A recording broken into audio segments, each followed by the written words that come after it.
Bulletin की शुरुआत करते हैं बड़ी खबर से। झारखंड में बीजेपी ने पहले लिस्ट जारी कर दी है। 66 उम्मीदवारों की ये पहली सूची है। बाबूलाल मरांडी धनबाद से उम्मीदवार बनाए गए हैं, जबकि राजमहल से अनंत ओझा उम्मीदवार होंगे। बोरियो से लोबिन हेम्ब्रम को उम्मीदवार बनाया गया है। कोडरमा से नीरा यादव चुनाव लड़ेंगी। जमुआ से मंजू देवी, चंदन कियारी से अमर बावरी चुनाव लड़ेंगे। सिंदरी से तारा देवी का नाम सामने आया है। सरायकेला से चंपई सोरेन को उम्मीदवार बनाया गया। वहीं जगन्नाथपुर से गीता कोड़ा, लिट्टीपाड़ा से बाबूधन मुर्मू, चायबासा से गीता बालमुचू, घाटशिला से बाबूलाल सोरेन, जामताड़ा से सीता सोरेन, दुमका से सुनील सोरेन, गोड्डा से अमित कुमार मंडल, जमशेदपुर पूर्व से पूर्णिमा दास साहू उम्मीदवार होंगी।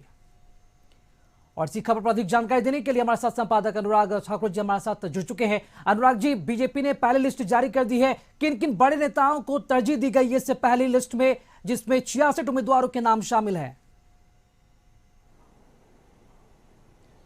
जी राकेश, बिल्कुल आज लिस्ट का इंतजार था और अपने दर्शकों को हम पहले भी बता रहे थे कि आज हो सकता है देर रात तक लिस्ट जारी हो जाएगी, और वो लिस्ट जारी हो गई है। जैसे धनवार से बाबूलाल मरांडी का नाम पहले से तय माना जा रहा था और वो नाम लिस्ट में सबसे पहला नाम लिस्ट में वही है। उसके बाद राजमहल से अनंत ओझा, इनका भी नाम पक्का था। बोरियो से लोबिन हेम्ब्रम, इनका भी नाम पक्का था। लिट्टीपाड़ा से बाबूधन मुर्मू, महेशपुर से नवनीत हेम्ब्रम, शिकारीपाड़ा से परितोष सोरेन, नाला से माधव चंद्र महतो, जामताड़ा से सीता सोरेन, ये भी कंफर्म था, सीता सोरेन जामताड़ा से लड़ेंगी। दुमका से सुनील सोरेन, ये भी कंफर्म था। जामा से सुरेश मुर्मू, जरमुंडी से देवेंद्र कुंवर, मधुपुर से गंगा नारायण सिंह, ये सब नाम भी क्लियर थे पहले ही। और सारठ से रणधीर कुमार सिंह, ये भी नाम पहले से ही क्लियर था। देवघर से नारायण दास, पोड़ियाहाट से देवेंद्रनाथ सिंह, गोड्डा से अमित कुमार मंडल, महागामा से अशोक भगत, कोडरमा से डॉक्टर नीरा यादव, बरकट्टा से अमित यादव, बरही से मनोज यादव, बड़कागांव से रोशन लाल चौधरी आजसू से बीजेपी में गए हैं, तो इन्हें डबल फायदा हो गया। और ये सुदेश महतो के रिश्तेदार भी बताए जाते हैं।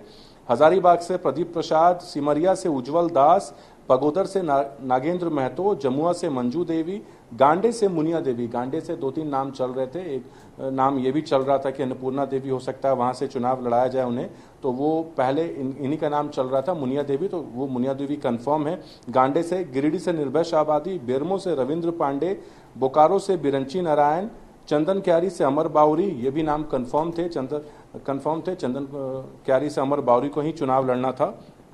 और अगर हम आगे की बात करें तो सिंदरी से तारा देवी, निरसा से अपर्णा सेन गुप्ता, धनबाद से राज सिन्हा, झरिया से रागिनी सिंह, बागमारा से शत्रुघ्न महतो, बहरागोड़ा से दिनेशानंद गोस्वामी, घाटशिला से बाबूलाल सोरेन चंपई सोरेन के पुत्र हैं। दर्शकों को मैं बता दूं, और आज चंपई सोरेन दिल्ली भी गए थे, तो कयास ये लगाया जा रहा था कि कहीं टिकट तो नहीं कट रहा, लेकिन उनका भी नाम इसमें आ गया है। तो घाटशिला से बाबूलाल सोरेन होंगे। पोटका से मीरा मुंडा, जमशेदपुर से पूर्णिमा दास साहू, सरायकेला से चंपई सोरेन, चायबासा से गीता बलमुचू, मझगांव से बड़कुमर गरगई, जगन्नाथपुर से गीता कोड़ा, मधु कोड़ा की वाइफ हैं ये, चक्रधरपुर से शशिभूषण प्रसाद, खरसावा से सोनाराम बोदरा, तोरपा से कोचे मुंडा, खूंटी से नीलकंठ सिंह मुंडा, ये सब नाम पहले से क्लियर हैं। खिजरी से रामकुमार पहान, इनका भी नाम क्लियर था। रांची सीट पे सीपी सिंह को लेकर कई अटकलें लगाई जा रही थी कि नवीन जायसवाल को यहां पे शिफ्ट किया जा सकता है, नवीन जायसवाल रांची से लड़ेंगे, लेकिन ये क्लियर हो गया, सीपी सिंह अपनी सीट बचाने में सफल रहे और उन्हें यहां से टिकट मिल गया है बीजेपी की तरफ से। हटिया से नवीन जायसवाल, कांके से जीतू चरण राम। कांके की अगर बात करें तो पहले कमलेश राम का नाम आ रहा था, लेकिन कमलेश राम को लेके फिर बात आई कि आपराधिक कुछ मामले उन पर दर्ज हैं, इसलिए यहां से जीतू चरण राम को रिपीट किया गया। ये पहले भी यहां से विधायक रह चुके हैं। उसके बाद अगर हम बात करें कांके के बाद, तो मंदार से सन्नी टोपो, सिसई से अरुण ओरांव, गुमला से सुदर्शन भगत, बिशुनपुर से समीर ओरांव, सिमडेगा से श्रद्धानंद बेसरा, कोलेबिरा से सुजान जोजो, मनिका से हरिकृष्ण सिंह, लातेहार से प्रकाश राम, पांकी से कुशवाहा शशि भूषण मेहता, जो पिछली बार भी इन्हें टिकट मिला था, ये जेएमएम छोड़ के बीजेपी में आए थे और पांकी से विधायक रहे। इस बार इन्हें दोबारा टिकट मिला है।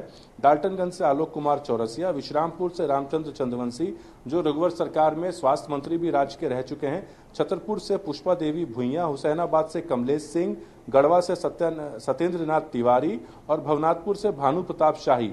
तो ये 66 नामों का जो लिस्ट है वो आज बीजेपी ने जारी कर दिया और सभी को इसी का इंतजार था। अब इंडिया गठबंधन की बारी है, उन्हें भी लिस्ट जारी करना है। मुझे लगता है कल तक उनके नाम भी आ जाएंगे। जी अनुराग जी, ये तो बीजेपी की लिस्ट हो गई है। बाकी अगर उनके सहयोगी दलों की अगर बात की जाए तो क्या उनके तरफ से कोई पत्ते खोले जाने की कोई खबर है क्या? कब तक चेहरे के जो नाम की घोषणा है वो कर दी जाएगी? जी बिल्कुल, मुझे लगता है आजसू को जो 10 सीटों पे चुनाव लड़ना है वो क्लियर है, किसे किसे सीट मिलेगा। मुझे लगता है वो तमाम नाम भी कल क्लियर हो जाएंगे और जदयू कोटे में जो 2 सीट गई है वो भी क्लियर है कि वहाँ से किसे चुनाव लड़ना है।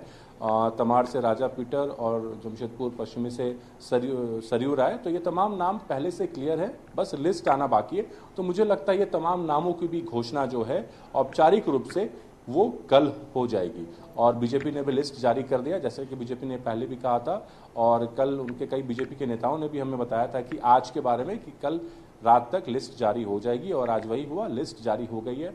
अब तमाम कैंडिडेट्स के लिए परीक्षा की घड़ी है, क्योंकि बहुत कम समय मिला है, 25 तारीख तक नॉमिनेशन करना है और कागजात जो पेपर डॉक्यूमेंट्स हैं वो सब तैयार करने में भी काफ़ी वक्त लगता है। 2-3 सेट में लोग फॉर्म नामांकन जमा करते हैं, क्योंकि कहीं कोई त्रुटि रहे तो उनका स्क्रूटनी में उनकी छटनी ना हो जाए। तो तमाम चीज़ें, हालांकि जो जो कैंडिडेट के नाम फाइनल थे सभी को पहले ही बीजेपी के तरफ से या जो भी पार्टी है उनके तरफ से कह दिया गया है कि आप अपने पेपर वर्क तैयार रखें, नामों की घोषणा होते ही आप नामांकन की ओर बढ़ जाइएगा। जी राकेश जी। अनुराग जी, ये तो अगर बात की जाए बीजेपी एनडीए की बात हो गई, इन्होंने अपने पत्ते खोल दिए। अगर बात की जाए हम इंडिया गठबंधन की, तो रांची का दौरा भी राहुल गांधी कर रहे हैं, तो उनमें किस तरह की जो अटकलें देखने को मिल रही है? क्या लगता है कि ये संभावित नामों की कोई चर्चा भी हो रही है इंडिया गठबंधन में, जिसे पहले लिस्ट में जो है नाम जारी किया जा सकता है? जी बिल्कुल, संभावित नामों की अगर हम चर्चा करें तो हम अपने दर्शकों को पहले भी बता रहे हैं, जैसे कुछ नाम फाइनल हैं। मुख्यमंत्री हेमंत सोरेन बरहेट से करेंगे, कल्पना सोरेन गांडे से करेगी। हालांकि आज इन लोगों ने सीट शेयरिंग को लेके घोषणा भी कर दी है कि 70 सीट पे जेएमएम और कांग्रेस मिलकर चुनाव लड़ेगी और 11 सीट में 7 सीट आरजेडी के कोटे में जाएगी और 4 वाम दल के कोटे में जाएगी। उसी के बाद से नाराजगी थी तेजस्वी यादव को। तेजस्वी यादव यहाँ रांची में मौजूद थे, रेडिसन में मौजूद थे, लेकिन वो प्रेस कॉन्फ्रेंस में नहीं पहुंचते हैं, सीएम आवास नहीं पहुंचते हैं। उसके बाद मुख्यमंत्री हेमंत सोरेन और राहुल गांधी भी रांची जब पहुंचे तो ये लोग खुद वहाँ रेडिसन जाते हैं, रेडिसन जाके तेजस्वी यादव से बात करते हैं, उन्हें मनाने की कोशिश जारी है। हालांकि आरजेडी की तरफ से डिमांड की जा रही है कि उन्हें 12 से 13 सीटें चाहिए और उनकी तरफ से ये भी दावे किए जा रहे हैं कि 17-18 सीट पे उनका जो फीडबैक आया है, उनका जो सर्वे है उस अकॉर्डिंग 17-18 सीट पे वो अकेले वो चुनाव जीतने में सक्षम है। तो इस वजह से 2 मिनट में नूडल्स की तरह फैसला लिया गया है सीट शेयरिंग को लेकर, ऐसा आरजेडी का आरोप लगा रही है कि उन्हें प्राथमिकता मिलनी चाहिए।